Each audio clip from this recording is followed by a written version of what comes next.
The move is finally complete, yet Charles, my father-in-law, utters his disdain without bothering to address me by name. His usual arrogance is unmistakable, and though he doesn't explicitly call me out, it's evident he's directing his words at me. I've endured his attitude until now, but I've reached my limit. As I pause from wiping the table, I shoot a defiant glare at Charles, who doesn't even bother to meet my gaze. "I'll be out by today," I declare, and Charles responds with a mocking laugh, reveling in his satisfaction. His words cut deep, branding me as a mere parasite and trash.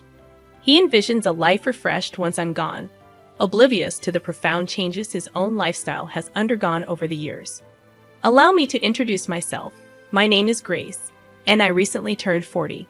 I'm married to William and currently residing with my in-laws. Despite several years of marriage, we remain childless, and there's no intention or possibility of having children. The harsh truth about William's infertility surfaced shortly after our marriage registration. Had I known from the start, I might have reconsidered our union. The revelation struck me like a pit of despair. All our dreams of building a happy family together were shattered. William, with apparent sincerity, had discussed our future children, even contributing to naming them. Little did I know, it was all a facade, a betrayal concealed beneath the guise of a promising future. Despite the profound disappointment, divorce wasn't a simple option for me. We had committed to being a family with the in-laws, who we considered our parents. Reporting a divorce a day after joining the family felt like a breach of trust. Living with the in-laws only intensified the inevitable question of when we would have children. Upon revealing our infertility, the in-laws reacted with fury. To them, a woman unable to bear children was deemed useless and deserving of immediate expulsion. Charles, my father-in-law, took the lead in treating me as a servant, stripping away any semblance of dignity. In their house, I was perpetually relegated to eating alone in the kitchen. I became part of the leftover disposal crew once the in-laws and William had finished their meals. No matter how much effort I put into cooking delicious food, all I received were the scraps left behind by them. Since getting married, I hadn't enjoyed a single satisfying meal. My weight steadily dropped, and within 6 months of marriage, my wrist bones were protruding. Initially, mother-in-law Madison bore the brunt of Charles's tirades, but once I joined the family, his focus shifted to me. Madison seemed relieved by the change. She smiled more often. William once remarked that she felt relieved not to be Charles' target anymore. Despite never smiling around Charles, Madison's demeanor improved in his absence. Charles's tyranny extended beyond targeting me. Upon learning of our infertility, he commanded me to work from dawn to dusk, deeming me lacking as a woman. I had always intended to work after marriage and had no desire to prolong my stay in their house unnecessarily. Balancing early morning chores, seeing everyone off, and heading to work proved challenging, but having a job with flexible hours helped. Despite my efforts, Charles discarded my food without tasting it, citing its appearance as the reason. Neither William nor Madison complained, choosing instead to remain silent. Despite my grievances, conversations during meals were sparse, and I often wondered if they truly enjoyed eating in silence. I had no choice but to maintain a facade of harmony with the in-laws, playing the role of a dutiful wife. As someone without parents, the weight of divorce seemed unbearable. However, Charles's demand that I contribute all my earnings to the household expenses crossed the line. While I intended to contribute, his insistence on full control over my earnings felt absurd. Protesting was futile. Charles's decisions were absolute. It seemed easier to comply, appeasing him and sparing myself the sight of Madison and William's saddened expressions. The root of the marital issues lay with Charles, whose oppression and torment overshadowed everything else. While Madison used to manage the household finances, the responsibility fell on me after marriage, a task I found overwhelming. "Isn't this too much for Grace?" Madison dared to question, only to be silenced by Charles's authoritative command to shut up.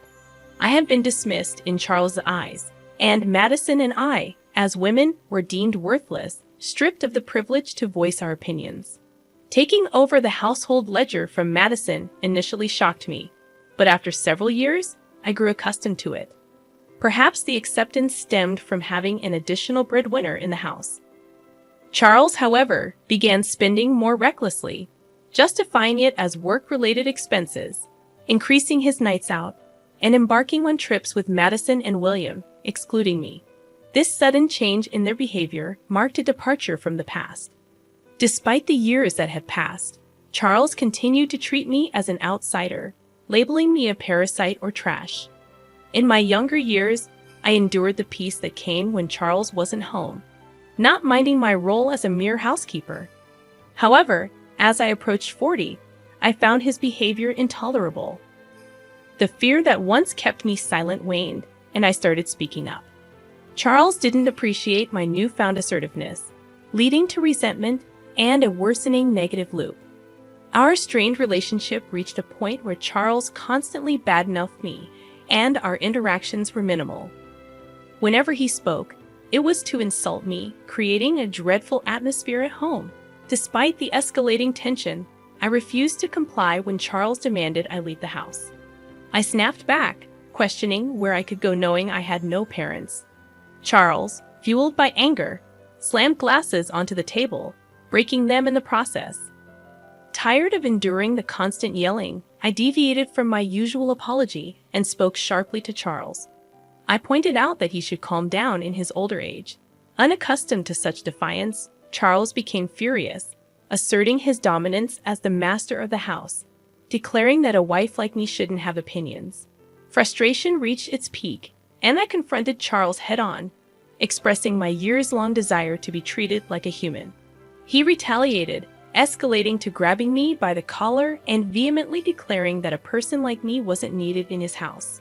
The force of his words was enough to shake the furniture, and in that moment, I was pushed away. I should have offered an apology right then and there, but I could no longer contain my frustration. "Fine, you want me to leave. That'll make you happy, right, Charles?" I looked up at him, unable to stay silent any longer. "Yes," he spat out, condescendingly looking down on me. "Then I'll do it," I declared. He stormed off to his room with a loud noise, and I, now a bit calmer, started cleaning the living room that Charles had dirtied. Madison came to check on me with a worried look, but she left without saying anything, returning to her room. I felt like I had no place in this house anymore.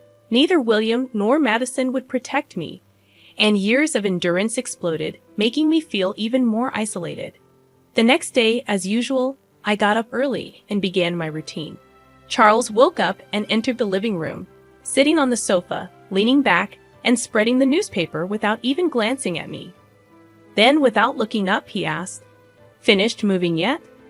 There was no way I could have moved out so soon after yesterday's events. I didn't even think he was serious. I thought it was just a drunken outburst, not something he meant. This was about leaving the house, right? "When will you leave? You have no right to live here anymore," Charles said, still not looking at me. I stopped wiping the table and turned to face him. If he was serious about wanting me to leave, then I would respond seriously. "I'll be out by today," I declared. Madison, who was listening nearby, froze, her worried gaze falling on me. It was clear that once I left, Charles would target Madison again, and she didn't want me to go. However, Charles insisted on my departure, and I had no other option. Charles laughed loudly, likely satisfied that he was getting his way. I rushed out of the living room, quickly packed my things, and left the in-laws' house. I hadn't decided where to go, but I felt liberated. I sent a message to William, who was already out, asking him to divorce me. A lawyer would contact him, and then I turned off my phone. Over the next few days, I found a lawyer and had them contact William and the in-laws.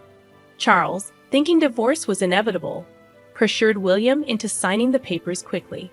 Despite William's reluctance, he signed the agreement under Charles's glare. I signed in front of the lawyer, and the divorce was finalized. We completed the distribution of property, and I was able to claim a settlement for Charles's harassment, which I had recorded. It was worth paying for a lawyer instead of fighting alone.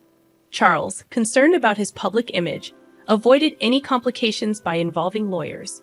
Knowing exactly how much money Charles had from managing the household finances, I suggested an amount he could just about afford. With the property distribution and harassment settlement paid in full, I started a comfortable life in my own apartment. I used to hate being alone before marriage, but after living with the in-laws and getting divorced, I embraced the newfound freedom. I've grown to appreciate the solitude of my own time. Cooking meals for myself, I relish the tranquility without anyone raising complaints. About 3 months after the divorce, Charles persistently calls, and though I assume it's nothing positive, I choose not to answer. However, a momentary lapse results in me accidentally picking up. "What have you done to my house?" Charles's voice booms through the phone. Instinctively, I move the device away from my ear to endure the loud onslaught. I respond, "I haven't done anything. I left the house as you instructed." Charles remains unsatisfied, continuing to yell. He's upset about notifications regarding issues with withdrawals, blaming me for the problem. I calmly assert that I didn't alter anything and adhered to his instructions, managing and paying everything due. As the realization of why Charles is angry dawns on me, a grin widens on my face. I'm glad he's not here to witness it. Charles, incredulous, questions the financial aspects, asking how much I earned. I recall never revealing my salary details to him. $45,000 take home. I respond. Charles reacts with a sound akin to a squashed frog before falling silent.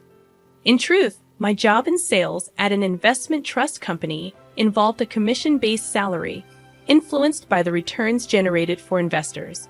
Unfortunately, much of it vanished due to Charles' extravagant spending. However, I had wisely invested the inheritance from my parents, bringing in some income. Although not substantial, it covered living expenses.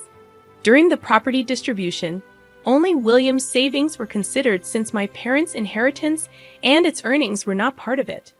Charles, insistent, questions whether the standard of living before marriage was the same. As I press on, he begins to get angrier. In the midst of his tirade, I couldn't help but laugh at his absurd demand. With Charles yelling to keep contributing money to the house, I retort, "You're the one who ruined it. Why should I, no longer a family member, give you money?" I chuckle half-heartedly, and amidst my laughter, I heard something shatter on the other end, another one of Charles's tantrums. The realization that I no longer had to clean up after his outbursts made me almost wish he would break more. We were strangers now, no longer family or anything remotely close. I urged him not to act like family and advised him to manage his own finances, leaving him just enough to get by. With that, I bid him goodbye and ended the call. I anticipated more calls, but none came. I thought maybe he was remorseful, but it became apparent that wasn't the case. Perhaps he felt ashamed for not being able to make payments and resorted to ordering William and Madison to borrow money from financial institutions, plunging them into further debt. While payments were made, their unwillingness to change their lifestyle perpetuated the cycle of accumulating more debt each month. I learned about this when William pathetically contacted me, even expressing a desire for reconciliation. Furthermore, William proposed cutting ties with Dad and getting back together. However, such a suggestion seemed hypocritical coming from someone who never stood up for me against Charles' harassment. Despite choosing to stay with William, knowing we couldn't have children, he never protected me. Returning to him was not on my agenda. Charles might have felt suffocated, but that was no longer my concern. I wish they understood the consequences of their actions and endured the suffering now.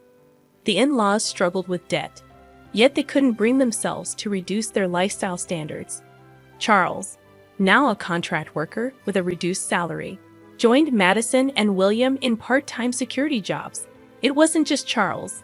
It was also Madison and William, persisting in maintaining their living standards despite being at their limits. I used to be desperate to protect William, but now I lived for myself. At 40, having children might be challenging, but I remained open to the possibility. Before the divorce, waking up felt like a chore, but now I woke up feeling refreshed, eagerly anticipating a better future in my new life.